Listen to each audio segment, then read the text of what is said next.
ငါမှနေတွေညတွေရက်တွေနှစ်တွေလတွေကုန်းလာခဲ့တာဘာတွေနဲ့ငါကုန်းနေတာလဲတနေ့တာအချိန်တစ်ခုကုန်းဆုံးသွားတာငါမှဘာနဲ့ကုန်းဆုံးတာလဲ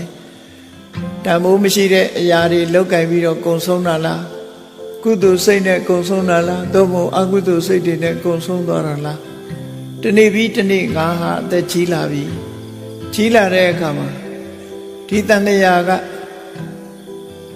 ဒီတန်တရားရဲ့ဒုက္ခတွေဆိုတာအမတမကြီးတယ်ဒါကြောင့်မို့လို့ငါကောင်းတာတွေလုပ်ဖို့လိုအပ်တယ်လို့ကိုယ့်ကိုတတိထားပြီးတော့ဆင်ញင်သုံးသပ်တတ်ဖို့လိုအပ်တယ်ဆင်ញင်သုံးသပ်ပြီးတော့ကိုယ့်ကိုပြင်ရမယ်ကောင်းသေးရင်ကောင်းအောင်ပြင်မယ်ကုသိုလ်ဘက်ကအားနေနေသေးရင်ကုသိုလ်တွေများများလုပ်ဖို့ပြင်ရမယ်အဲ့ဒါလို့ကိုယ့်ကိုဘဝကိုပြုပြင်ရမယ်ဆိုတာမြတ်စွာဘုရားရဲ့အဆုံးအမတရားပဲဖြစ်တယ်